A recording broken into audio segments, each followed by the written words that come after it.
Саламатсыздарбы, Назар Ньюс маалымат агенттигинин кечки көрсөтүүсүнүн көрөрмандары бүгүн бизде конокто экономика илимдеринин доктору профессор Айылчы Сарбаев. Саламатсызбы?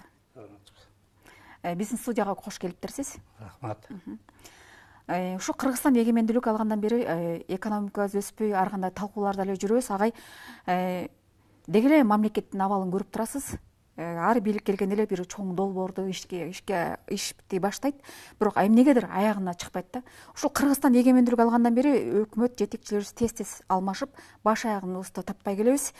Деги эле жоопкерчиликти тарткан инсан жок. Так ошо иштеп кеткен өкмөт башчыларынын кимиси кайсы ишти баштады, кимиси аягына чыгарды, кандай жыйынтык болду, ошол боюнча айтып берсеңиз. Менимче 30 жылга жете элек ошо эркиндик алган мезгилдин ичинде азыркы премьер-министр 33-чү, 34-чү болуп атат. То есть ар кимиси бир жылга жетпей иштеп атат да.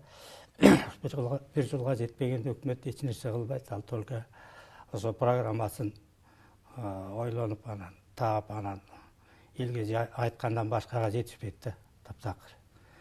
Эми мунун эң негизги себеби менимче ошо премьер-министрлердин өзүндө деле эмес. Кеп ошо бизде Кыргызстанда мурун мамлекеттин жоктугу, мамлекет деген эмне, бул мамлекет деле сенин үй бүлөң экени, мамлекеттин менчиги сенин менчигиң экени деген түшүнүк жок. Мына ошондой бир бизде неме деп коет, канга сиңип калган көнүмүш жок да. Ошонун жыйынтыгы ушул болуп атат. Ар кимиси эле ойлоп атат, мен келсем башкарып кетем, тиги деле башкарып атпайбы, мен деле министр боло алам, мен деле депутат боло алам деген бир жаман түшүнүк бар да бизде. Ошо кызматты ишенип бергенде мен ошону аягына чыгарып кетемби деген өзүнө өзү суроо берип, бир критический өзүнө өзү мамиле кылган система жок болуп атат, адамдарда ушундай пикир жок болуп атат. Анан башында эле ушундай байкалган. Бизнести баштаганда эле баары тең эле өзү экономист, өзү налоговик, өзү банкир, өзү агроном, өзү ветврач, өзү зоотехник, то есть универсал болуп калышканда бүт эле. Кимисин карабаган азыр бизнесмендердин көпчүлүгү ой жүгүртүүсү ушундай да. Мен эч кандай адистери жок эле, өзүм эле баарын билем деген бир жаман түшүнүк бар. Мамлекет башкарууда да ушундай түшүнүк пайда болду. То есть мени коюп койсо үйрөнүп кетем да деген түшүнүк пайда болду. Башка бирөөлөр айтат, мага эмне тийишип атасыңар, ал үйрөнөт да келип алып дейт. То есть үйрөнүп билип келип башкаруу деген жок. Келип алып башкаруу мезгилинде үйрөнүш керек экен. Жада калса баягы конституциялык сотту шайлап атканда да Отунбаеванын убагында ошо телевизордон суроо берип атат, жалпы элдин көзүнчө. Тигил кандай, бул кандай десе билбей атат. Сен билбей турбайсыңбы? Кантип консот болосуң десе айтат, сот болгондо үйрөнүп алам деп. То есть мына ушул көз караш оорекиндей бир түшүнүк жалпы эле бизде башкаруу системасында жок болмоюнча, ар ким өзүнө критикалык жактан карап, мен ушу колуман келеби, келбейби? Эл алдында уят боломбу, болбоймбу? Ушул ишти аткара аламбы, жокпу? Аягына чыгара аламбы деген өзүнө суроо берүү жок бизде так. Анан дагы бир жаман жерибиз бар. Кандай гана жаман иш болбосун сөзсүз бирөө күнөөлүү. Же Кытай күнөөлүү, же Россия күнөөлүү, же Казакстан, же башка дагы бирөө, только кыргыздар эмес. Любой кандай иш жаман болсо президенти, премьерин күнөөлөйт, премьери министрин күнөөлөйт, министри алдындагысын күнөөлөйт, парламент биримдиги күнөөлөйт. То есть эч качан эч ким өзүнө өзү мен туура эмес кылып коюп турмун деп оңдоп кеткенди билбейт да. Бул эми өтө чоң кемчилик бизде Кыргызстандагы ушу. То есть мамлекеттүүлүк болгондо мамлекет деген эмне экенин сезе билиш керек. Жоопкерчилик деген эмне экенин сезе билиш керек. Жоопкерчилик десе эле баягы тескери иш кылып коюп анан түрмөгө кесилип кетүү эмес. Жоопкерчилик деген ошо маселени түбүнө чейин сиз берген суроого жооп бере аламбы же жокпу?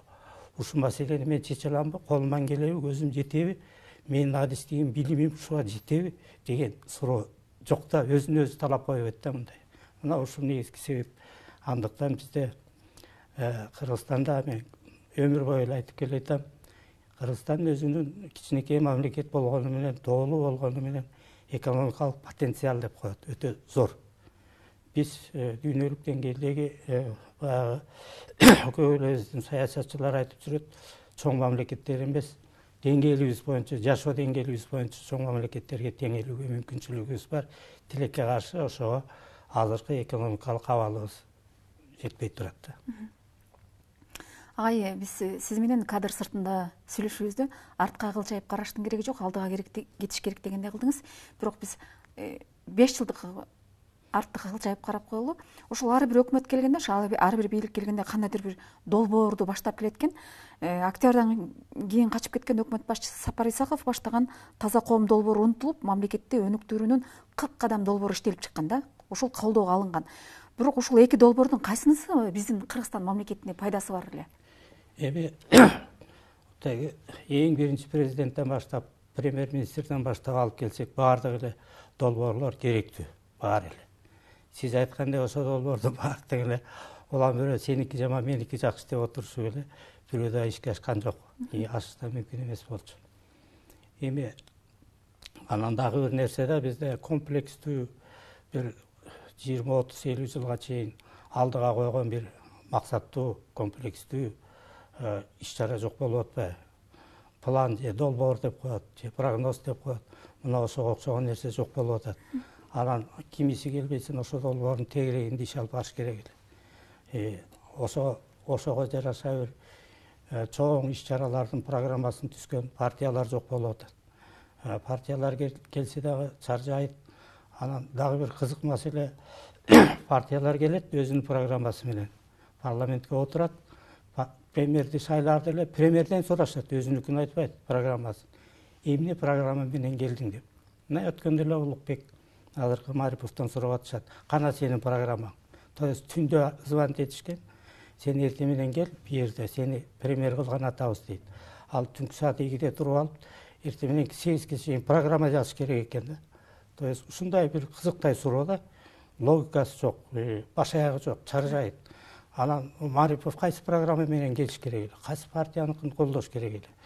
Же президенттин программасын билбесе, эч кимдин программасын билбей келип эле өкмөт куруп, анан кийин эле шака эле иштей баштады. Ошондо сиз сураган суроо туура келет да, бул таза коомду алып кетеби же 40 кадамды алып кетеби? Же өзүнүн дагы башка ойлоп жүргөн программасы барбы деген. Ушундай бир кызык суроолор да. То есть түшүндөн чочуп койгон, тура калып эле окуйт, түшүндө баланчаны көрдүм, ушуну кылайын деген сыяктуу маселе. Ошон үчүн бул мамлекеттик иш-чараны жүргүзөрдө муну терең ойлонуш керек. Тарабын баарын комплекстүү ойлонуш керек. Жакшы анализ жүргүзүш керек. Жакшы прогноздоо долбоорлор, жалаң эле өзүбүздүн республика эмес, тегеректеги өлкөлөрдүн дагы байланыш менен болгон, биз менен болгон байланыштагы долбоорлорун карап чыгыш керек. Аны ошого жараша иш кылат да. Бизде андай жок, жаш баланыкындай да, куурчак оюн ойногонсу эле бир самат эле келип алганы өз программасы менен жетип келиш керек, таң аткыча ойлонуп эле. Мына ушундай бир серьезный эмес да, мындай бир серьезный эмес, ушундай түшүнүк бар да. Отношение деп коет, мамиле, кайдыгерлик эмес, түшүнбөстүк. Алишер мырза, деги эле ошо Кыргызстан өнүгөбү? Садыр Жапаров кыргыз мамлекети оор учурда келди. Кошуна мамлекеттер өнүккөн 50 мамлекеттердин катарына кирүү үчүн зор аракеттерди көрүп жатышат. Тилекке каршы Кыргызстан көз кайдыгерлик да. Кызыгы Кыргызстан деле 2040-жылга чейин өнүккөн мамлекеттердин катарына кошула алабы же ушул боюнча кете беребизби? Эми бул оор суроо. Анан жалгыз эле президентке сылтай коюш да туура эмес. Президенттер деле биздики узбуктуу барактуу болуп калып атпайбы? Кайсы маалда кимиси келгени алдын ала эч ким билбейт, кимиси келет, кандай келет, эмне болуп келет деген түшүнүк жок бизде. Бул ишти алып бара албаса эле кайра баягыдай чуу чыгарабыз, анан кийин дагы бирөөнү кое коебуз. Анан алып балким алдыга алып кетет бекен деген сыяктуу суроо да. Мындай болбойт. Анан жакшы сөз бар Кыргызда. Жалгыз дарак бак болбойт деп. Кандай гана президент келбесин, анын командасы болуш керек. Анын алдын ала бир ойлонгон иш-чаралары, программалары болуш керек. Сиз айткан ошо 50 өлкөбү, 100 өлкөбү, же 30 өлкө ошонун ичине кирен, мондай кылсам болот деген бир иш-чарасы болуш керек да, программасы. Тилекке каршы биз андай программаларды алдын ала уккан жокпуз. Ошол программаларды ишке ашыра ала турган, өзүнө тандап ала турган кадрлар болуш керек тегерегинде. ар бир тармак боюнча адистер болуш керек, кеңешчилер болуш керек. Анан кийин тиги досум эле баягыда баняга чогуу түштүк эле, бул досум эле баягыда пиваканада отуруп ушинтип сүйлөштүк эле, тиги досум эле классташ элек, бул досум эле институтта чогуу окудук эле деп алып келе берген, ал жарабайт. Ал душманың болсо да алып келип ошо ишке жарай турган кишини ишке тартыш керек. Ал бөлөк улуттанбы, биздин улуттанбы, өзүнүн айылынанбы, башка айылданбы эч кандай роль ойнобош керек. Ишке жарай турган жагын караш керек да. Мына ушул маселе бизде таптакыр жок да. Анан эми дагы бир нерсе бар, ошо кимисин ишин алып келбеген, ал келгенден кийин президент менин досум да же премьер менин классташым да деп эле оюна келгенди кыла баштайт. Өзү каалагандай саясат жүргүзө баштайт тескери. То есть бизде ушу бир Платон менин досум, бирок чындык андан да жакшы, андан да жакын деген принцип жок болуп атат да ушул күндө. Андыктан биздин келечек бар. Мен айтып атпайм, экономикалык потенциалыбыз абдан чоң, зор. Бирок ошону ишке ашырыш үчүн бизге адамдар керек, кишилер керек. Мына ушулар жагынан биз аксап атабыз. То есть материалдык ресурс бар, адамдык ресурс жок десек болот да. Жамин агай, биздин ушу студияга келген көп мына профессор, окумуштуулар айтып атат да, биздин мээбизди бийлик пайдаланышы керек депчи. Буга чейин сиз да бир жергиликтүү массалык маалымат каражаттардын биринде ошол сөзүңүздү айтып кеткен экенсиз да. Деген ошо Кыргызстанда өкмөт мүчөлөрү чабал деп айтканыңыз да бар, ал тургай. Кыргызстанда ошо долбоорлорду ишке ашырууда, Кыргызстандын экономикасын өнүктүрүүдө тажрыйбасы мол окумуштуулар, илимпоздор, экономикабыздын өнүгүүсүнө кызмат кыла тургандар бар да. Эмне үчүн ушулорду биз мамлекет үчүн колдоно албайбыз да, ушул инсандарды? Аны колдош үчүн лидер керек. Ошону түшүнгөн. Биринчи. Лидер эч качан өзү универсал боло албайт. Лидер өзүнүн тегерегине күчтүү адистерди, күчтүү адамдарды топтой алат. Ошолордун күчүн, акылын, билимин ошо багытка жумшай алат. Мына ошону мамлекет башчы деп айтат. Ошону лидер деп айтат. Эгерде аны бирин кыла албаса, ал эч качан мамлекет башчы боло албайт. Аты бар, заты жок болуп калат да. Эми бизде болсо, мен жана башында айтып кеттим, мамлекеттүүлүктүн жоктугу, мамлекет куруп көрбөгөндүк, мамлекет башкарып көрбөгөндүкү. Ошонун залалы керек болсо биз ушу конституция жазганда, мыйзамдарды жазганда дагы көрүнүп атат да. Себеби ошо сиз айтып аткан окумуштуулар кайсы гана тармак болбосун, булар өмүрүндө мыйзам жазып көргөн эмес. Баары мыйзам баары Москвада жазылып келген. Окуу китептери, окуу куралдары бүт Москвадан келчү. Даяр окутка көнгөнбүз. Эч ким эч качан өз алдынча жазып, өз алдынча ушу мамлекетти өнүктүрөм деп эч сыртын убагында жазган эмес. Ошонун залалы азыр тийип атат. 30 жылдын ичинде калыптанган билимдүү, илимдүү башкаруу системасын кылуу өтө оор маселе. Анан башынан баягы атка мингенде эле көчүң кыйшык болчу дегендей, биз башында эле көчүгүбүз кыйшык минип калып, ошо бойдон келе атабыз, түзүлө элекпиз. Биз эң башында ошо сиз айткандай эки заманды тең көргөн. Коммунисттик системада да башкаруу системасын көргөн.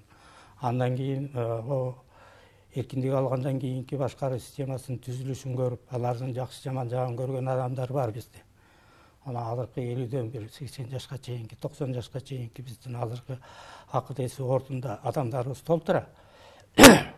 Бирок ошолорду мындай бир башын кошуп, ар бир тармак боюнча иштетип алуу маселеси колго алынган жок. Убагында мен Атамбаев жаңадан премьер-министр болгондо чакырган бир 5-6 ушундай кеңеш сурап, өзүнүн оюн айтып чакырганда мен андан да сурагам ушул сөздү.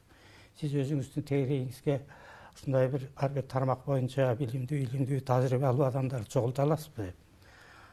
Ошентсем айткан, ал түшүндүбү, түшүнгөн жокпу же жооп бергиси келген жокпу, андай адамдар не багы бияка толуп алыптыр деп. Оказывается, АУдун аппаратында, премьер-министрдин аппаратында, парламенттин аппаратында, президенттин аппаратында иштеп аткандар, мурун иштеп аткандар, жаңы келген президентти, премьерди кимиси гана болбосун тегеректеп алышат экен. Ар кимиси өзүнүн баягы кыйын көрсөтүп, антип мынтип атып, баягы азыркы сиз берип аткан суроодогудай адамдарды жолотушпайт экен, мурункулар, кийинкилерди жолотпайт. Бирдеме болсо айтты, ал ичкич болчу, тиги болсо баланча болчу, тиги түкүнчө болчу. Биз момундай Англия менен иштеп атабыз, биз момундай Америка менен иштеп атканбыз, бизде моундай проекттер бар дешип эле өздөрүнүкүн сунуш кылып отура беришет. Ушул күндө да бар алар. Ушул күндө дагы ошо аппаратта толтура. Ошолор эле азыр Садыр Жапаровдун тегерегинде жүрүшөт. Ошолор эле подпорный деп коебуз, подпорный команда. Подпорный экономисттер, подпорный юристтер бар. Өздөрүнчө отуруп алып эле башкара берген. Ана ошолор иштетпей коет. Акырындап отуруп ишенин ичине кирет, коюн колтугуна кирет. Өздөрү ошо керектүү жерлерге отуруп алат. Анан кийин мындай чын эле иш билги чече ала турган лидер адамдар жолотпойт. Жебей ичпей так жүргөн адамдар жолотпогонго аракет кылышат. Мына ошолордон кутула алабыз. Мына маселе ошондо да. Анан анау 30 жылдын ичине 30 өлкөнүн ичине киребиз деген азыр Казакстандын саясаты бар. 50 өлкөнүн ичине кирдик, 30га киребиз деген. Жалпы жонунан экономикасы Казакстандыкы жакшы эле көрүнөт. Анын потенциалы да чоң. Жанагы нефти, газды пайдаланып, бөлөк ар кандай бир нерселерди пайдаланып, казактар мындай өсүп өнүгүү аракетин кылып атышат, инфраструктура куруп атышат. Бирок мындай бир күчтүү өнүгүп, өзүн өзү алдыга алып кете ала турган экономиканы Казакстан деле кура элек. Андай экономика Өзбекстанда бар. Өзбекстан өзү билгиспей, эч кимге көз каранды болбойбуз, эч жака кирбейбиз, эч кимди туурабайбыз деп атып, Өзбекстан фактически бул Кытайдын жолу менен кетти. Мамлекеттик менчик, жеке менчик, ар кандай коллективдүү менчиктердин баардыгын пайдаланып атат да Өзбекстан. Ошо Кытайдын тажрыйбасы, тетиги Израилдин тажрыйбасы алыс деле барбай эле коелу. Жаныбыздагы Өзбекстандын тажрыйбасы бизге абдан жарашат эле, себеби элибиздин илим деңгээли деле, менталитети деле, жашоо турмушу бирине бири окшош да. Анын үстүнө баягы кийинки 70 жыл, эми уже 70, андан кийин 30 жыл, 100 жыл практически биздин кылган ишибиз, оокатыбыз, турмушубуз, мамлекеттүүлүгүбүз бирдей болуп калды. Андыктан коркпой эле ошолордун тажрыйбасын пайдалансак болот. Анан эч качан сен эски кадрсың, мына азыр кыйкыра башташпадыбы? Картаңдар кеткиле, жаштар келгиле. Пожалуйста. Картаңдар деген өзүнүн ата энеси. Ал ошол бала картаңдар кеткиле деген бала, жаштар ата энеси кайтыш болуп, ары кетсе ата энесинин ишин улантып кете алабы? Кеп ошондо. Кеп ошондо. Мамлекет деле ошондой, үй бүлө сыяктуу. Картаңдар кетсин, пожалуйста, баарыбыз эле кетебиз, кетпей койбогон эч ким жок. Азыркы көчөдө кыйкырып өкүрүп кеткиле дегендерди алып келип коюп койсоң, ошонун баары иш алып кете алабы? Ал өмүрүндө ошол иштеп көрдү беле? Кой багып көрдү беле, уй багып көрдү беле? Жок дегенде хотя бы. Эчки менен койдун айырмасын билеби же жокпу? Же болбосо Новикке окшоп Кыргызстанды бүт кыдырып кайрадан географиялык мындай саякат кылып барып таанышып чыгабы? Мына ушул окшогон маселе да. Ошон үчүн бизде жанагыдай бөлүп жарылуу деген болбош керек, жаш-кара деген болбош керек. Тескерисинче жаштары карылардын алдыга салбаш керек. Бас, сиз билет экенсиз кой бакканды, үйрөт мага. Уй бакканды билет экенсиң, үйрөт мага. Силос кылганды билет экенсиң, үйрөт мага деп. Ошондой айтыш керек. Үйрөт мага деп айткан эч ким жок. Кеткиле дейт, мен келишим керек. Мына көрдүңүзбү? Мындай иш менен сөздүн айырмасы. Ошон үчүн эми азыркы өкмөт деле, азыркы президент деле ар кандай деңгээлдеги реформа кылам деп атат, бирок реформаны ишке ашыра турган механизмдер болот, ишке ашыра турган адамдар болот. Ошолору барбы? Баарын тең кагазга жазып койсо эле өзүнөн өзү иш жүрүп кетпейт да алдыга. Кагаздын баары идеальный болушу мүмкүн, азыр деле биздин мыйзамдар идеальный десек да болот. А бирок мыйзамды караган эч ким жок да. Ар ким өз алдынча эле окат кылып атат, колунан келишинче. Бирөө мыйзам бузуп окат кылып атат, бирөө бузбай окат кылып атат. Бирөө тентип качып кетип атат тажаганда. Анан бир эң чоң оор нерсе, оор көрүнүш бул Кыргызстандан капиталдын качышы. Адам капиталы менен акча капиталынын качышы. Бул өтө жаман нерсе да, өтө чоң трагедия. Өзгөчө адам капиталы, биздин жаштарыбыз, биздин өлкөнү өнүктүрө турган, өстүрө турган, күчкө алга толуп турган илимдүү жаштарыбыздын сырткы өлкөлөргө кетиши, ошолорго биздин өзүбүздүн республикадагы саясатчылардын жардам берип атканы, кеткенге жардам берип атканы, келгенге эмес. Мына түндө отуруп алып сүйлөп атышат депутаттар, кабыл алып атышат, боореки училищелер боюнча мыйзам кабыл алып атат. Анан бирөө айтып атпайбы? Рас ошо биздин балдарды үйрөтүп туруп анан кыш койгондо электрик болгондо аны муну үйрөтүп туруп анан тышкы өлкөлөргө жибергенибиз абдан жакшы да деп. Бул трагедия дейт. Муну өз өлкөсүнө каршы адам гана ушинтип айта алат. Кантип мен өз баламды, өзүм бир туугандарымды чет өлкөгө барып иште деп ошону кыя алам. Тескерисинче илим берип, ошондой адистикке үйрөткөндөн кийин аны мен өз өлкөмдө иштетишим керек. Өзүбүздүн өлкөнү өнүктүрүүгө кетириш керек. А бизде болсо ошого сүйүнүп атышат. Орасы тышка кетип тиги оокатын кылып атпайбы деп. А эмне үчүн өз үйүндө оокат кыла албайт? Эмне үчүн өз жерибизде оокат кыла албайт? Ушундай суроону койдубу? Ошон үчүн эле мурун биринчи ошо суроону коюш керек. Биздин республикадан өз калкыбыздын сыртка кетиши бул трагедия. Бул чоң жаңылыштык. Тескерисинче болгон күчүбүздү, болгон аракетибизди, билимибизди ошо балдарга берип, азыр окутуп, үйрөтүп, адистик берип, анан ушул жерге бизнес аштырып, ушул жерге оокат кылып, ушул жерде жер айдап, мал багып, завод, фабрика ачып, иштетип кеткенге аракет кылыш керек. Мына ошону айтат саясат деп. Тиги жанагы депутат былжырап аткан ал саясат эмес. Ал тескерисинче элге каршы оокат. Ал өзү түшүнбөгөн бир кемпай байкуш. Айылчы агай, деги эле ушул кыргыз мамлекеттин тагдырын, элдин абалын ойлогон кимдир бирөө барбы саясатчылардан? Албетте бар, бирок бизде ошо партиялуулук аркылуу жетсек деген үмүт болгон. Партиялар түзөлүү 1,5 адам колунан келбейт экен. Биргелешип партиялардын программасы аркылуу ишке ашыралы деген аракет болгон, бирок тилекке каршы өтө өнүккөн коррупциялык система, өтө тескери кеткен элдин аң сезими, туура түшүнүш керек. Тескери кеткен элдин аң сезими партиянын да ашмалтайын чыгарып коюшту. Партияны да коммерциялап ташташты. Кандай гана кызмат болбосун коммерциялык болуп калды. Мамлекеттин жоопкерчиликтүүбү, жоопкерчиликсизби, же ошо күч органдары, сот органдары кандай гана мамлекеттик кызмат болбосун баардыгы коммерцияланып кетти. Бул деген жанагы кадр саясатын бизнеске айландыруу деген нерсе. Бул бизнестин жеңил жолу экен да. Эч кандай башың ооробайт, баланча кызматка коюп түкүнчө акча бересиң. Мисалы үчүн Финполицияга алам сени, $3000 алып кел. Сарыбаевди аласы экен десе, Сарыбаев ким болуп калды? Эл сыяктуу $3000 алып келсин, анан Финполицияга алам деген адам болгон. Убагында мен өз башыман өткөн. Бирөөлөр келип айтып калды, ушундай Финполицияны жаңы кайра куруп атышат. Жакшы балдарыңыз болсо сунуш кылсаңыз дегенден айтсам, мына ушундай айткан. Мага лично Сарыбаев өзү ким болуп калыптыр? Алып келсин ошо $3000, анан ошону кызматка алам деген. Мына ушундай адамдар бар. Алар дагы эле отурат ушу аппарат башында, мамлекет башында. Анан кийин ушинтип кадр саясаты бизнеске айланганда, анда уже адамдын жакшы жаманы, улуу кичүүсү, аял эркеги, кыргыз эмеси көзгө көрүнбөй калат. Только чөнтөгүндө акчасы көрүнүп калат да. Ким акча берсе болду, ошо келе берет. Андай өлкө эч качан өнүкпөйт, эч качан анын келечеги жок. Ал ошо бир чоң бизнес корпорация сыяктуу болуп кала берет. Агай, мамлекеттик кадр маселеси түптөйт да. Учурдагы маселе, кадр маселеси кандай болуп бара жатат? Эми муну жана мамлекеттик кадр резерви деп атпайбы? Мен буга каршымын.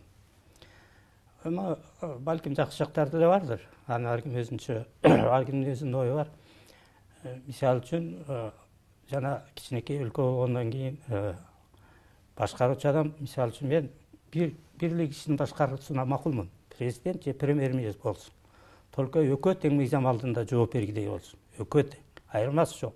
Премьерби, президентби бир эле башкаруучу болуш керек да. Бир эле адам. Жооп бериш керек баарына. Бирок экөө тең закон алдында баш ийип туруш керек. Бизде конституцияга мурункусунда деле, кийинкисинде деле, мурункуларында деле жаза беришет. Бул кошоматчылыктын жеткен чеги да. Президент гарант конституции дейт. Эч качан. Наоборот, конституция, мыйзам гарант болуш керек баардык адамдарга. Президентке да, премьерге да, депутатына да, жөнөкөйүнө да, койтусуна, уйтусуна айырмасы жок. Баарына тең, баары тең мыйзам алдында бирдей болуш керек. Ошону айтат, мыйзам гарант болот деп. А бизде президент мыйзамга гарант болуп атат. То есть ал олу эмес да, ал кудай эмес да президент. Ал кадимки эле адам. анда ичи ооруйт, башы ооруйт, анда бир тууганы бар, анда балким тиги ажаан аялы бар. Кайдан билесиң? Анын да башкарган кайнене, кайнатасы бар, өз ата, өз энеси бар, эки жыйыны бар, классташы бар. Ал кантип гарант болот? Өз ата энесин кыйып кеткен кишини көрдүң беле?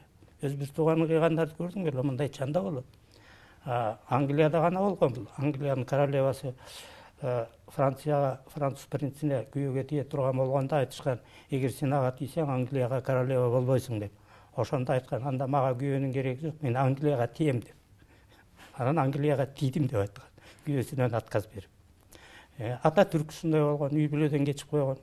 Мага үй бүлөнүн кереги жок, мага Түркия керек деп. Ошондой адам болобу бизде жакында? Же болбойбу? Бул чоң суроо. Ошондуктан бизде мыйзамдар биринчи болмоюнча, мыйзамдарга алдында баардыгы бирдей жоопкерчиликтүү болмоюнча, эч ким эч качан мыйзамга гарант боло албайт, конституцияга гарант боло албайт. Андыктан жоопкерчилик деген чоң маселе. Анан мына өткөн жакта айтып атабыз, өткөн 5 жылда айтып атабыз, бул жерге өзүбүздүн кыргыздардын Татнакай баягы чыгармачылык иштеринин баарын алып коюпсуз. Мунун баардыгы бизге өткөн мезгилде элибиз кандай болгон, кандай мындай өнөрчүлүгү болгон, кол өнөрчүлүгү болгон, табыпчылыгы болгон, тигинси болгон, мунусу болгон. Эми азыр ошону ушул мезгилге тиешелүү кылуу, ушул мезгилге жараша кылып өнүктүрөлү деген маселе болуш керек да. То есть өткөндү карап жакшы экенбиз деп кыйкырбай, азыр биз андан да жакшы болуп калдык деп кыйкырышыбыз керек. Биз момуну жасап атабыз, момуну кылып атабыз, момуну ойлоп таптык. Оорекиндей иштерди жасап атабыз. Мына бизден тигилер бул товарларыбызды сатып алып атат деп мактанышыбыз керек. Биз ошого жетиштикпи? Биз тескерисинче 1000 жыл мурун кыйын болгонбуз деп эле күрүп бакырып атабыз, чачыбызды жулгулу. Бизге эч ким жетпейт, дүйнөдө бизден артык эл жок, биз укмуш арыйбыз. Хорошо, мен ага каршы эмесмин. Мен ошондой эле болгум келет, бирок бүгүнкү күнгө кылып аткан ишим ошого жарашабы? Ошого туура келеби? Кеп ошондо да кийген кийимибиз, жүргөн жүрүшүбүз, өзүбүздүн модабыз, пайдаланган машинебиз, минген самолетубуз азыркы мезгил. Бирок оюбуз 1000 жыл мурунку болуп атпайбы? То есть эски ойдон калып атпайбыз. Ойду жаңыртыш керек да. Наоборот, биздин ойлор, биздин идеялар, биздин кылган иштер бөлөк элге өрнөк болсо, бөлөк эл ошо бизден үлгү алса, анан ошондо мактанбайлыбы? Биз укмуш экенбиз, биз балачабыз. Аны ошого жетишсек деген бир тилек да. Агай, аябай орчундуу сөз айтып бердиңиз. Деги эле ушул Кыргызстандагы кыргыздардын ушул өнүкпөй жатышынын себеби эмнеде? Биз кыргыздар жалкообузбу? Эми мындай деп айтса болот. Жалкоо деле эмес, мал багыш деле оңой эмес, эгин эгиш деле оңой эмес. Бул чоң, зор эмгек, аябагандай оор эмгек керек болсо. Мына ошонун баарынан качып, техника, технология ойлоп чыгарылып атпайбы дүйнөдө. Анан бунун негизги себептеринин бири родоплеменный деп коет. Абысына биздин кыргыз тарыхчылары туура эмес неме беришет да, интерпретация деп коет. Кыргыз мамлекеттүүлүгү, кыргыз, анан тигил бул эле дей беришет. Баланча 1000 жыл болуптур, түкүнчө 1000 жыл болуптур, анан биз далилдедик, ал эле бул эле деп. Действительно, кыргыз деген аттын өзү феномен дейт. 3000 жылдан ашык мезгилден бери жанагы датасынан бери айтып атышпайбы, Кытайдыкы айтып атат, 2000 жыл деди, 2300 жыл деди, 2800 жыл деди дешип айтып атат. Фактически действительно кыргыз болгонубузга канча 1000 жыл болгонун бир Кудай өзү билет. Ошо кыргыз деген атты, миң деген атты, именно атты, мамлекет эмес, атты сактап келген бул феномен. Мисалы үчүн армяндар, кыргыздар, гректер сактап келе атат. Бизде ошондой эле бир уч ас дүйнөсүндөгү элдин бирибиз, атын сактап калган, атын гана. Атак атты, ошол атты сактап калганга жанагы родоплеменный отношение дейт. Родоплеменный, уруулуктун мааниси. Бизде ушундай ушул күнгө чейин менталитет бар. Мына сиздин үй бүлөңүз, биздин үй бүлөбүз. Бир үй бүлөдө 10 киши болсо, бир киши иштесе, калган 9 кишини бага берет. Оорсунбайт эч качан. Ушундайбы? Коңшу болгонго тиги буларга жардам бересиң, кокуйуп баланча тигинтип ооруп калыптыр, жардам берели. Монуку тигинси жок экен, жардам берели, жерин айдашалы, тамын салышалы деген түшүнүк бар да. Ашар деген ошо да, билесиз да. Мына ошо родоплеменный отношение деген кыргыздар сактап келген. Себеби баягы миллиондогон санга жеткен убакта кыргыздар балким бир душмандардан жеңилип калган. Мисалы үчүн убагында гундардан жеңилген.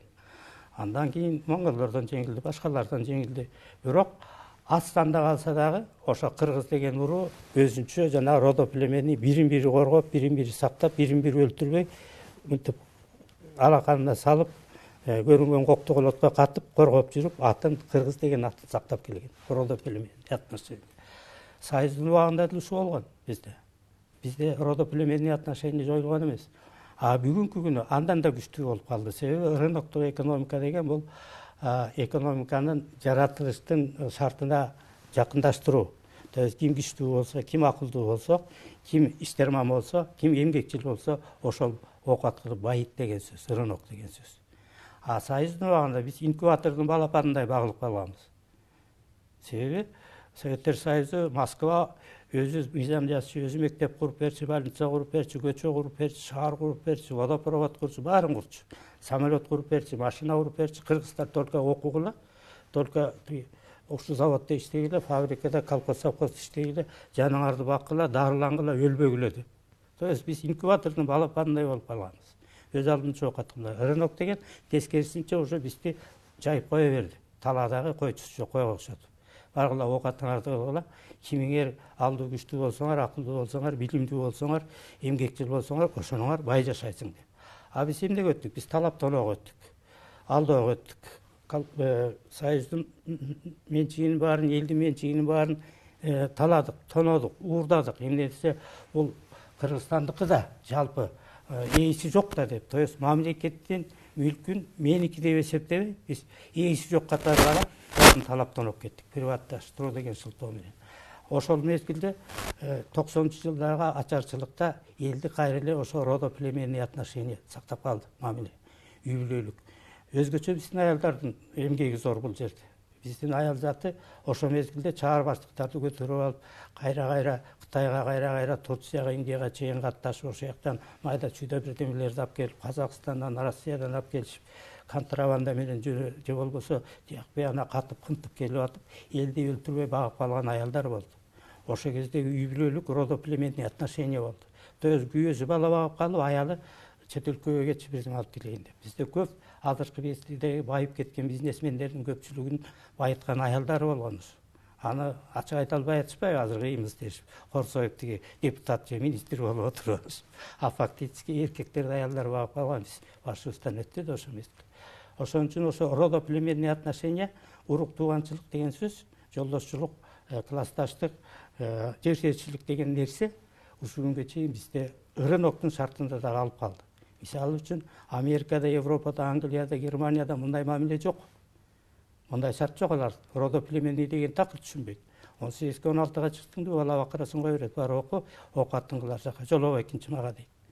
А бизде андай мамиле жок. Бизде ошо мамиле балаң, неберең, өзүң тиги дүйнөгө кеткичекти небереңди да өзүң пенсияң менен багасың. Бизде ошо система калыптанып калган.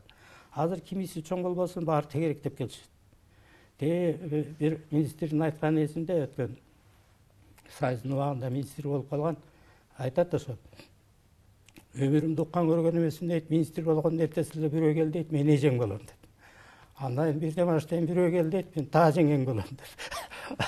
Мен өмүрүмдү уккан эмесмин дейт, бирок ошолор келе башташты, анан туугандарым укуш көбөйүп кетти. Азыр да бизде ошол калыптанып калган да. Улантылып келе жатат, Албетте, ушул мамилени мындай бир рыноктук жөнгө салыш керек да, мындай маселе көтүш керек. Анан азыр түрктөр, Бишкектеги түрктөр бөлөк столовойдон тамак ичишпейт. Только түрктөрдүн кафесине барышат. Түрктөрдүн магазинине барышат. То есть түрктөрдүн экономикасын өнүктүрүүгө аракет кылат. А кыргыздар болсо, мисалы үчүн сиз кафе курсаңыз, мен келем, мен сизди жакшы тааныйм, билесиз да, баягы чогуу өткөрдүк эле. Мен той берет элем, сиз мага арзан кылып бериңиз деп. То есть нормальный эл берген бааны бергим келбейт да. Сизди наоборот арзандатам. Сиздин классташыңыз келет, сиздин жолдошуңуз келет, тигил келет, бул келет, апаң атаң келет, баланчылап кокуй айдан каралашып кой, кокуй тиинтип кой. Ошентип отуруп сиз банкрот болосуз. Мына кыргыздардын феномени дагы бир ушунда. Кыргыздардын мастерской болсо же кичинекей иш кылган балдар болсо, базарга барсаң, мисалы да, жанында обязательно классташы карап турат, эркек балар. Пока сен соода кылып бүткүчөктү, сен соода кылып бүткөндөн кийин ошо соода кылып аткан баладан классташы 100 сомун алат да магазинге барып арак ичет. Бул көнүмүш адат. Кайсы жерге барбаган ушундай. Ошон үчүн ушу жанагы өзүбүздүн бир чети бул жакшы, боордоштук жакшы нерсе. Колдоочулук ашар тигиндей мындай. Экинчи чети зыян алып келип атат. Башкарууга зыян тиет, байыганга да зыян тиет. Байкасаңыз, Кыргыздын көпчүлүгү эмне үчүн жарды? Кыргыздын көпчүлүгү. Өзбектерде ошондой барбы маселе? Андай жок. Тажиктерде андай жок. Кимиси келбесин, сиздин мен экөөбүз бир тууган болсок да, сиздики мен өз басымда сатып алып жейм. Кимиси болбосун ошондой. Буга көнүп калган психология ошондой. А эгерде сиз экөөбүз классташ болуп анан сиз мага бекер берип койсоңуз, мен сизди сөгөм. Как это так? Экөөбүз чогуу окусак 10 жыл. Анан кийин мага саткан эмнеси деп. Мен бир мисал келтирейин. Өзүм классташым Асейинге айтыш болуп калды, экөөбүз кошуна тырмактайбыздан бирге өстүк да. Анан ал үйүнөн чыкчу эмес, мал бакчы, кой бакчы, чөп чапчы, суу сугарчы, иши кылып үйүндө оокаттын баарын кылчу. Такыр жантынчы эмес да, таң аткандан 6-дан туруп түнкү саат ушу 10-11ге чейин жантынбайт иштейт. А жанындагы биз биздин тегеректеги жолдош балдарыбыз 2-ден кечке ойнойбуз, карта ойнойбуз, арак ичебиз, антебиз, мынтебиз. Анан кийин акча түгөнөт. Анан тиги Асейинге барабыз, арак алып берип койчу дейт. Ал бербейм дейт, жок дейт. Жок десем тилдечүбүз. Бул жаман киши, абдан жаман бала. Сыктым, ушунчалык сараң, бербейт деп. Мындай карап туруп ойлосоң, ал таң аткандан кечке иштесе, эмне үчүн ал бекерчи жаткан тегерегиндеги мастарды багыш керек? Элестетип көрсөңүз. Мына Кыргызда азыр ушул менталитет бар. Манас деп бир менталитетибиз бар, анан кийин так ушундай менталитетибиз бар да. Байыраак киши күнөөлүү, сөзсүз. Эмгектенип аракет кылып эптеп байып алса, ал күнөөлүү. Себеби сага бербей коет. А сен эчтеке кылган жоксуң. Жөн эле басып жүрөсүң, кечке уктайсың, арак ичесиң, пий ичесиң, андай кыласың, мындай кыласың, эч жумуш кылбайсың. А бирок өзүңөн байыраак тууганыңа, жолдошуңа, классташыңа өлүмтүгүң артып жатып аласың да. Жеңил жашоого күнөө. Бул өтө жаман нерсе да. Мына ушул психология кетмейинче кыргыздар эч качан байыбайт. Кыргызстан эч качан өспөйт. Мына ушул психологияны жоготуш керек. То есть жанагы түрктөргө окшоп тескерисинче ошо өзүмдүн классташ балам жасаган жерге барып машинамды ремонт кылдырышым керек. Акчасын ким кандай төлөсө так ошондой төлөп. Айланайын жолдошпай, или там Калдыбай или Келдибай. Сен байсаң, мен да байымын деген принцип болуш керек. Ар бир менин кошунам бай болсо, классташым бай болсо, тууганым бай болсо, баары бай болсо, мен да баймын деген принцип өтүш керек да. А биз болсо байып кетти ал деп туруп ошону жаман көрүп. Бул туура эмес адам, жаман адам деп ошону жаман көрүүнү токтотуш керек. Тескерисинче досторуң чоң болсо, досторуң бай болсо, сен сыймыктан. Тескерисинче жардам бергенге аракет кыл. Эгер ошол шайлоого депутат болом деп келсе, сен акча сурабанда, сен байсың, мага бер деп. Сен кайра айткын, мен колуман келишинче жардам берейин, эмнең жетишпейт. Пожалуйста, мен сага жардам берейин деп сен кайра жанталашып аракет кыл да. А бизде баары тескери болуп атпайбы? Мына шайлоо болуп атат, жергиликтүү шайлоолор. Өткөндө мамлекеттик деңгээлде шайлоолор болду, дагы болот. Ошондо келсе дагы сурайт, көрөсүң. А эмне алып келдиң мага? Эмне бересиң сен мага деп. Антеш керек. Мен сага эмне бере алам деп сураш керек. Ана ошондо адамдын пейили өзгөрөт, психология өзгөрөт. Ошондо мамлекет оңолот. Ал үчүн ошо жана үй бүлөлүк тарбия чоң роль ойнойт. Ата-эне гордуй болсо, намыстуу болсо, бала да гордуй, намыстуу болот. Мен өзүм жасай алам, мен өзүм бере алам. Мен өзүм сага жардам бере алам. Мен өзүм бирөөгө берип, ошону эме кыла алам деп аракет кылыш керек. Жок, мен ошондон жулуп алып алам, алдап алып алам, ошондон тартып ала алам деген нерсе ошону токтотуш керек да, самыйлап. Ал ушул принцип азыр мамлекеттик деңгээлде Кытайга барса да сурайт, Кытай канча акча бериптир? Я. Анан бергенден кийин сурайт, аны жоёт бекен? Я. Дейт. Россияга барса айтат, Россия Путин эмне бере коюптур? Я. Баланча бериптирби? Я. Проценти канча экен? Я. Анын кийин кечип кетпек экен? Я. Кечпесе Россия жаман, кечпесе Кытай жаман. Мына Кытайды сөгүп атышат, Кытай сага эмне жабыштуу эле берейин деп. Сен өзүң барып сурап алгансың. Анан кайра Кытайды жамандайсың. Бизде ушундай принцип. Бизде ушундай бир адамдан карыз акча алат, кайра карызын өндүрө албайт, ала албайт. Карызын доолап барса сөгөт, кайра өлүп бара жатасың, кое турбайсың деп. Мына банктан кредит алып атышабы, баары тең, ипотечный кредит алып атат, ошондо сөгүп атышат. Сен дейт 6% менен эмне кайра сурайсың, ошону сен нөл кылбайсыңбы деп, кое турбайсың деп сөгүп атышат. Көрдүңбү? Бул бизде билимсиздик, тарбиясыздык, анан кийин жоопкерчилик деген ушуда. Тиги кредит берген банк, ал менчик банк, менчик акча, ал жанталашып жүрүп деп банк ачкан. Ал акчаны сага карыз берсе, алда күнөөлүү да, карачы кара. Ушундай психология кантип болсун? Агай, бир жакшы сөз айтып кеттиңиз да, эмгек кылуунун маданияты дегенчи. Ушул сөздү кандай түшүнсөк болот? Буга чейин кеп маданияты дегенди угуп жүргөмүз. Эмгек кылуунун маданияты деген сөз. Неме? Мына азыр жалпы сөзүбүз бар деген ушунун тегерегинде жүрдү, эмгек маданиятынын тегерегинде. Азыркы эле жана жалпылык деген маселе. Азыркы эле кичине эмгектенип, турмушун жакшыртып алса тегерек деп алуу, ошондон суроо бербей койсо жаман көрүү, банкты жаман көрүү, ипотечный кредитти жаман көрүү. То есть сен өзүң алдың да, өзүң керектүү үчүн алдың да, анан кайра эмне үчүн ал сага бериши керек. То есть сиз кылган эмгекти мен жешим керек. Сиздин эмгектин аркасы менен мен оокатым кылыш керек. Сиз иштешиңиз керек, мен иштебешим керек. Бул туура эмеспи? Мына ушуну эмгек маданияты деп айтат. То есть мен жеп аткан тамагымды өзүм ошо жеп атканда ойлонушум керек. Кудайга шүгүр, ушу баланча эгин эктим эле, баланча мал бактым эле, мынчасын алдым, мынчасы менен мынтип бала бакырамды багып атам. Оказывается, мен эмгек кылсам, эрте туруп малга чөп салсам, эшигимди тазаласам, суу алып келсем, бул эмгек турбайбы? Бул оказывается менин жашоомо жакшы өбөлгө болот турбайбы деген түшүнүк, эмгек маданияты деген. То есть жатып ичмей жалпылык бул жаман нерсе экен. Эмгектенип кандай гана жумуш болбосун, эч качан оорсунбаш керек. Кандай гана жумуш болбосун жаман жакшы деп бөлбөш керек да. Ошону түшүнүш керек, түшүнө билиш керек. Бул мага керек, бул элге керек, бул жалпы мамлекетке керек деп. Мына ошону эмгек маданияты дейт. Анан биз ушунчалык көнүп калыппыз. Ата эне бала бакырасын бапестеп багып, эч жумуш кылдырбай чоңойтушат.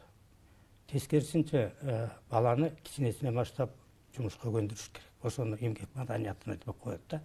Атасы энеси канчалык эмгекчил болсо, ошону көрүп, ошо менен кошо аралашып чоңойгон бала кыз ошончолук эмгекчил, ошончолук алардан да ашып түшкөн балким өнөр менен алектениши мүмкүн да. Мисалы үчүн кыргыздын жакшы сөзү бар. Эшигин көрүп төрүндөт дейт. Эшиги таза болсо, значит бул үй бүлө таза, жакшы жашаган үй бүлө экен, тазалыкты жакшы көргөн адам экен дейт. Энесин көрүп кызын ал дейт. Значит энеси иштүү болсо, энеси бала бакыраны жакшы бакса, бүйрө болсо, кийим кечет тиксе, тиги муну кылса, кызы да ушундай иштарман деп кызын алат. Ошону айтат эмгек маданияты деп. Бизде болсо мындай бир жаман адат бар да, баласы эки алып келет, мен мугалиммин да көп жылдан бери. Туура түшүнүңүз. Эки коюп коесуң да, сабак билбейт, келбейт, сабакка келбейт, келсе да билбейт, эки коюп койсоң, атасы отуруп алып сегет. Ошо ким болуп калыптыр? Эртең барып тиги жана директорун айтайынчы, башын жулуп алсын. Коюп берет, менин балама баа койбогон ал ким болуп калыптыр? Дейт, бала бакырасын көзүнчө айтып атат да. То есть ал мугалимди сөгүп атат. Баласына жакшылык кылып, сабак окутуп, үйрөтөйүн десе, үйрөнбөй койгон баласына эки койсо, ал мугалимди сөгүп атат, кемсинтип. Ким болуп калыптыр? Салбыраган бир неме. Азыр барып тиги ректоруна айтам, директоруна айтам, деканына айтам. Коет, койбогондо айда бармагыла. Ал менин балама тийишип, кыйынын карасаң, деп турган действительно ректоруна барат, деканына барат, башкасына барат. Анысы келет, звонить этип, баланча звонить этип атат, шуну коюп койсоңуз. Эми билбей атат кантейин десем, аман билбесе өзүнө да, билсе өзүнө. Эмне кыласың тиги атаандаш? Коюп таштачы ошондой деп койдуруп салат. Койбой койсоң дагы жаман көрүнөсүң. Ошон үчүн жанагы эмгек маданияты деген ошо ар ким түшүнүш керек да. Эгерде курсагым ачып, кийимим жок, тамагым жок, акчам жок болсо, эмне үчүн жок деген суроону бериш керек. Койкуй, мен кыбырабай жаткан турбайбы? Тиги мына Бишкектин көчөлөрү шыпырылбай жатат, эмне үчүн шыпырбайт? Чөптөр чабылбай жатат. Мына богореки чүйдүн тоолордун боорундагы чөптөр чабылбай калып атат. Эмне үчүн барып күнүгө 1-2 сааттан чөп чаап ошолорду боолап сатып оокат кылбайт? Жок, антпейт. Намыс кылат. Жок, мен эмне жиңди белет, не кырышты деп келишет. Мага акчаны бирөө бериш керек, тартып алышым керек, алдап алышым керек, сурап алышым керек. Мына ушул эң жаман психология. Эң жаман намыссыздыктын бири ушу да. Кур намыска? Кур намыс ал бирөөнүн жумушун кылбай качып кетиш. Туугандардын жумушун кылбайм, ошого кул болуп, ошого баш ийип, керек эмне, андан көрө Россияга кетем деп. Ал кур намыс. Тиги жатып алып оокат кылыш кичине бала кезинен көнгөн эмес, ата энеси көндүргөн эмес, оокат кылганга, окуганга үйрөткөн эмес. Эки алса мугалим күнөөлүү, таяк жесе ошо таяктаган бала күнөөлүү, өз баласы күнөөлүү эмес да. То есть мен эч качан күнөөлүү эмесмин, башка бирөө күнөөлүү. Ушул принцип жоголмайынча бизде өнүгүү болбойт. Кыргыз эли байлык менен бийликти көтөрө албай, мамлекеттүүлүктүн баркын билбей жаткан жоксузбу? Эмнеге? Бул эме чоң философия өзү. Бул тарыхка да тиешелүү нерсе. Социалдык экономикалык психология дейт муну, ошо көнүп калган. Байлыкка, бийликке көтөрө албай атканыбыз себеби биз бай болуп көргөн эмеспиз. 70 жылдан бери баардыгыбыз бир калыпта жашаганбыз. Колхозчу, жумушчу, бойчу, уйчу баары бирдей болгон, бирдей деңгээлде. Анан кийин мындай бир эмгектенип байып кеткендин баардыгы тең азыр бүгүнкү күндө өзүн өзгөчө сезип эле анан ата энесинин түп тамырын издей баштайт дагы. Өзү бай болсо ойлойт, мен чоң ата чоң энелерим тетип 7 атам, 8 атам, 9, 10 атам бай болгон, бий болгон, бала болгон, түкүнчө болгон башталат. Анан өзүн өзү өйдө көтөрүп эле тегерегиндеги элдин мындай көзүн илбей калат да. Мындай бир нерсе болгон убагында. Азыр эле Союздун убагында болгон, мен деле университетте мугалим болуп, кичине авторитет бар, тияк бияка барганда эл сыйлайт, конок кылышат, антет минтет. Анан бир күнү райондун бир орто деңгээлдеги чоңдору, ошо мен теңдүү балдар да, ошо кезде жигиттер айтат, чогулуп алып, сен эмне үчүн тиги баланча шопур менен түкүнчө бала колхозчу менен арак ичесиң? Алар менин классташтарым да, ошолор менен басасың. Сен алар менен баспа да, сен деңгээлиң башка да азыр. Сен уровениң башка азыр. Сен алар менен жүргөнгө болбойт дейт да. Көрсө алар өздөрүн чоң сезип, тигилерди майда жаман адам, туура эмес, мындай ылдыйкы категорияда сезип жүрүшкөн экен, аны мен байкап турдум да. Жанагы бийликти көтөрө албайт деген ошо. Кичине эле мансап колуна тийип калса бүттү. Тегерегиндегилердин баардыгы экинчи сорт, үчүнчү сорт боло баштайт да. Жанагы сиз айтып аткан улуу кичилерди, алардын авторитетин, алардын билимин, алардын тиги тажрыйбасын үйрөнүп ага кереги жок. Себеби ал уже өткөн убак. Мен андан кыйынмын, мен андан окумушмун. Алардын мага кереги жок деп басынта баштайт. Бул бийликти көтөрө албаштык. Анан байлыкты көтөрө албагандыгы болсо жанагыдай кичине курсагы тоюп калса эле бүттү, башкалардын баары экинчи сорт, үчүнчү сорт. Каралашмай жок. Каралашуу деген бул болуш керек сөз. Бардык өлкөдө бар. Бирок жана биздин кыргыздардыкындай эмес да. Бул сөзсүз түрдө эмес да. Баягы каалаганда анан кийин действительно керектүү баягы ар кандай оорулуу адамдар болот, ар кандай бир проблема болуп калган адамдар болот, ошолорго жардам берүүнү айтат каралашуу деп. Байлык, бийлик. Анан экинчиси мамлекеттүүлүктү көтөрө албаганыбыз ушу. Тарыхчыларыбыз дагы туура эмес берип атат. Адамдарыбыз да туура эмес түшүндүрүп атат. 3000 жыл кыргыз десе эле ойлоп атышат. 3000 жылдан бери эле биз кыргыздар мамлекетти сактап эле согушуп келгенбиз деп. Кайсы жерде мамлекетиң болгон? Мага көрсөтүп бергилечи. Борбор шаарыңды көрсөт. Чыгарган тыйыныңды көрсөт. Мөөрүңдү көрсөт. Жок да андай. Территорияны көрсөт. Эчтекең жок. Кыргыз деген атты сактап келгенсиң. Болгон ар кандай деңгээлде желиктер, ар кандай деңгээлде мамлекеттүүлүк сыяктуу нерселер. Бирок көчмөн мамлекеттер болгон да. Аларды көчмөндөрдүкү мындай туруктуу бир жерде болгон эмес, көчүп жүргөн ар кайсы жерде. Эми 16-жылы үркүндөп бир жагынан орустарды сөгөбүз. Экинчи жагынан большевиктерге рахмат айтыш керек, Ленинге эстелик коюш керек. 16-жылы талаада үркүп, чачылып, кырылып калган кыргызды чогултуп келип кайра мекенин алып келген большевиктер элем болгон. Кайра ошо кыргыздарга кредит бөлдүрүп берип, мал жан жерин айдаганга жардам берген большевиктер ошол убакта. Андан кийин Сталин убагында мамлекеттүүлүк алдык. Конституция жазылды. Тилиң, им, желек, чек араң баары тең бекитилип берди. Только баягы саясий өз эркиң жок болчу. Калганын баары бар болчу. Армияң жок болчу, анан саясий эркиң жок болчу. Калганы бүт бар болчу. Андан кийин мына 91-жыл Элчин айтты, Азия өлкөлөр өзүңөрчө чоң мамлекет болгула. Демократияны курсаңар тойгуча, кекиртеңерден ашкыча алгыла мына эркиндикти. Только бизге жолобогула, оокатыңарды кылгыла деп өз алдынча оонго мүчө болгон мамлекет кылып берди. Аны да орустар берди бизге эч ким. Эч ким Москвага барып талашып алган жок. эч ким согушкан жок. Жана кыдыкылар болсо алы жеткен эле Масалиев болду. Кет эле кет деп Масалиевди кубалап жүрүштү. Өлө кичтики болгон жок. Ошондуктан бул мамлекет бизге подарка, белекке кыргыз элинин бактысын берген белек дейт муну. Эми ошо мурунку желегиңде азыркы мына айтат акай кызыл желекке албаштырды. Кербиң, кимниң, границаң мына талашып, тартышып, чурулдап, бурулдап атып, чек араңды тактап атасың. Мамлекеттүүлүк деп ошондой айтат. Борбор шаарың бар, кир болсо да, кок болсо да, чаң болсо да, түтүн болсо да, Бишкегиң бар. Өз аты менен. Ошону айтат мамлекеттүүлүк деп. Эми ушул мамлекетти биз алаканга салып, Ташкентке окшоп, алаканга салып, Астанага окшотуп көтөрүп кете албай атпайбызбы? Жок дегенде Тараска окшогон шаар боло албай атпайбы Бишкек? Жок дегенде Ходжентке окшогон шаар боло албай атпайбы Бишкек?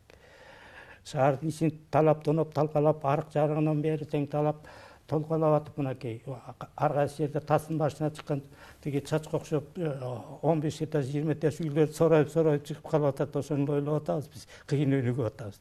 Фактически биз өнүккөн жокпуз да. Экономика деген эмне? Экономика деген ошо жердеги тырмактай элдин жашоо деңгээли элден кем болбош керек. Бир дагы адам сыртка чыкпаш керек такыр. Тентип кетпеш керек. Бул өлкө жаман деп айтпаш керек эч ким. Наоборот, бул өлкөдөн артык өлкө жок, кокуй. Мен Казакстанга барып жыргамак белем, Кыргызстандан жыргайм, Россиядан жыргамак белем, ушул жерден өзүмдүн жумгалыман жыргайм деп ушул жерде караш керек. Мына ошону айтат, өсүп өнүгүп атат деп. Биз ошолордун баардыгын балдарды сыртка кубалап чыгарып, мамлекеттин менчигин талап тоноп жеп, душмандыкын талап тоноп жегендей жеп атабыз да. Мамлекеттин менчигин, мамлекеттин байлыгын, мамлекеттин бюджетин душмандыктындай кылып талап тоноп атабыз. Анан ак үйдө өрттөгөнгө машыналарын атпайбызбы? Кыйынчылык мына биз бара коебуз, өрттөй коебуз, талкалай коебуз. Кечирип койгула, ак үй деген ыйык үй. Аны дөтү дейт. Мамлекет башчылары отурган дөтү дейт. Өз дөтүңдү өзүң талкала, өзүң өрттө, өзүң мактанган кайселди көрдүң эле. Ал баарыбыздын менчик үйүбүз, баарыбыздын үйүбүз, баарыбыз сыймыктана турган үйүбүз. Ошо өз дөтүңдү өзүң талкаласаң, сага Кудай дагы ыраазы болбойт. Ошон үчүн муну көрдүңбү, мамлекеттүүлүктү көтөрө албай атабыз. Биз мамлекет экенибизди сезбей атабыз. Бул борбор шаар деген борбор болуш керек. Борбор деген бул таптаза заңгыраган кенен көчөлөрү бар, жарык светтери бар, тияк баяны бар, таптаза бак гүл өскөн шаар болуш керек. Келген элдин баары сүйүнүп, сыймыктана турган. Келген элдин баары тиерге бээрге сүрөткө түшөм деп жанталашып жүрө турган жер болуш керек. Ажайып жер болуш керек, ажайып шаар болуш керек. Астанага окшогон. Биздикиндей кир, ыш, талкаланган, чаң, көчөсүнөн киши баса албаган шаар болбош керек. Мына ошону айтат, биз керек болсо шаарды көрбөйбүз. Мына кечээ сантехник балдар келип үйдө жумуш кылды, күлкүм келип атат. Сантехник орустун баары кетип, бизде сантехник калбай калган Кыргызстанда, Бишкекте. Азыр эми айла жок, кыргыз балдар кичинеден үйрөнүп келет. Себеби сантехник болуш биз үчүн намыс болчу да. Аны арак ичкен жаман орус оңдош керек болчу, кыргыз оңдош керек болчу. Кой башкарып туруш керек болчу. Ошон үчүн мамлекеттүүлүк дегенди көтөрүш керек, сыймыктаныш керек. Аны алдыга жылдырыш үчүн Кыргызстан дегенге сөз тийсе, ошондо сен мушташкыдай бол. Кыргыздар дегенге сөз тийсе, сен ошондо согушкандай бол. Анан ошондо айтат, сен көтөрүп атасың мамлекеттүүлүктү. Бизде көтөрүлбөйт, тескерисинче чет мамлекетке качып кетсе сүйүнүп атышпайбы? Мен акчаны топтоп алып сүйүнүп, тетиги Россияга барып жашап атам. Акчаны топтоп уурдап алып Белоруссияга жашап атам. Акчаны топтоп уурдап алып Америкага кетип калып атам. Эмне десе, кыргыздар шүмшүк атасың. Кыргызстан жаман, андан көрө Америкага барып жашайм деп. Тескерисинче болуш керек да. Ошо Американын байлыгын уурдап келип бияқап келбейсиңби? Россиянын байлыгын уурдап бияқап келбейсиңби? Андай акылдуу болсоң. Белоруссияныкын уурдап бияқап келбейсиңби? Биздеги кашып алган алтындарды, кумтөрдү, жер үйдү, алтындардын баарын сыртка кубалабай, ушул жерге пайдаланып, ушул жерден завод, фабрика куруп, жол куруп, үй куруп, элдин баарына жумуш таап берип, ушул жерге пайдаланбайсыңбы? Мына бизде ушул жок болуп атпайбы? Бүт баардыгы акчасын мына эмне үчүн доллар бизде кымбаттап, сом арзандап атат? Бүт баардыгы ошо доллар кылып алып, акчалардын баарын чет өлкөгө качырып чыгарып атат. Кыргызстанда турбаш керек. Акыл эстүү балдардын баары чет өлкөгө кетиш керек. Акча алтындын баары чет өлкөгө кетиш керек. Жаман кары картаң пенсионер оорудун баары биякта калыш керек. Көрдүңүзбү? Бул мамлекеттүүлүк дегенди түшүнбөгөндүк. Агай, бизге кызыктуу маек куруп бергениңиз үчүн чоң рахмат. Биздин көрсөтүүнүн атайын салты бар. Сизге эркин микрофон.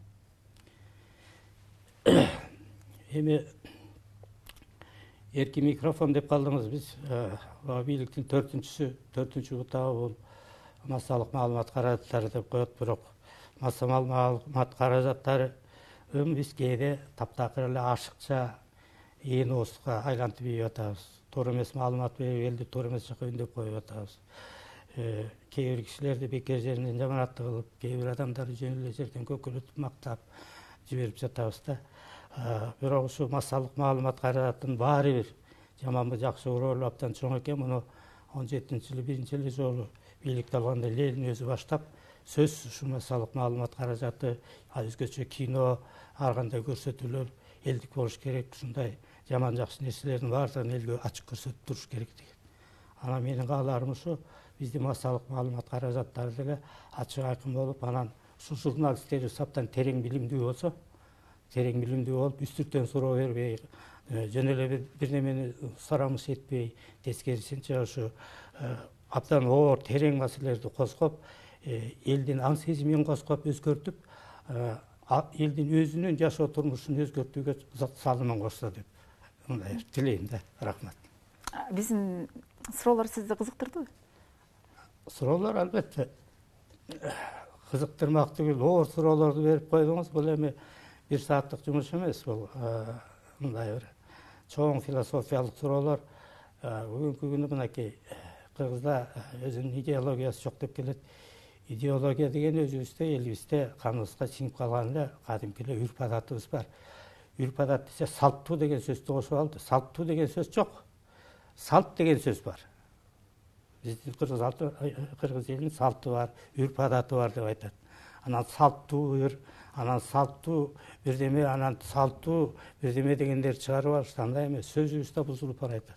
Ушу массалык маалымат каражаттары силерге окшоп суроо бергенде мындай кыргызча так сүйлөп, такталып, уже калыптанып калган кыргыздын адабий тилин орду менен сактап, жаңы жанагы киргиз эмес, жаңы кыргыздардын сөзүн кошпой, жанагы унаа пына деген. Мисалы үчүн унаа деп эшекти, өгүздү айтат. Өгүздү атты айтат унаа деп. Өгүздү бычкандайын торпок кезинде бычып коет, өгүз болот, аны унаа дейт. Атты бычып коет, ошо кулун кезинде бычып койгондон кийин ал унаа болуп калат. Анан мен өзүмдүн минип жүргөн, мисалы үчүн Мерседес же тиги Toyota же болбосо дагы бир машина болсо, мен бычылган Toyota минип жүрөм деп айтам, унаа деп. Же бычылган Мерседес, же бычылган самолетко түштүм деп айтам. Мына азаттыкка деле айтып кое болот балдарына. Унаа дегенде дагы ченеп пайдалансын. Унаа деген сөз архаичный дейт. Эски убакта колдонулуп жүргөн атка, өгүзгө, эшекке колдонгон сөз да. Ошону азыркы самолетко, автобуска, трамвайга, жеңил машинага колдонууга болбойт. Ушуну түшүнүп жүрүшсүн. Башында деле азаттык жакшы эле, кийинчерээк бузулуп кетти. Анан кийин немени айтып коюшат, тиги зымды атын өзгөртүп алыштыр. Кадимки зым электр энергиясын өткөргөн жез зым, алюминий зым, темир зым деп атышат элек. Азыр мунун атын да өзгөртүп алыптыр, тиги чубалгы дешип. Ал ичеги деле чубалат, мурдун маңкасы деле чубалат, баары тең чубалат, кан да чубалат, баары чубалат. Ушундай сөздөрдү мындай ушу массалык маалымат каражаттарына өзүңө окшоп мындай так суроо берип, так сүйлөп үйрөнсүнчү. Себеби бул да сөз маданияты деп коет муну. Анан кыргызбыз десе эле тиги 2000 жыл мурунку пайдаланган сөздү 21-жылында чыккан техникага пайдаланууга болбойт. Бул акылсыздык, билимсиздик деген сөз. Сөздү өлтүрүү деген сөз. Кыргызды ушул сөз менен өлтүрөсүң керек болсо. Кыргызды экономика менен өлтүрбөйсүң. Жашай бересиң, курсагың ток болот. Бирок сөзүң өлсө, өзүң кошо өлгөнүң ошо. Анан эмесе силердин сурооңор маанилүү болду. Ар бир сурооңуз керек болсо өзүнчө тармак болуп кетти. Рахмат. Чоң рахмат майк куруп бергениңиз үчүн. Ишиңизге ийгилик. Ар дайым жүзүңүздөн күлгү кетпесин. Кыргыз эли өнүксүн, өссүн.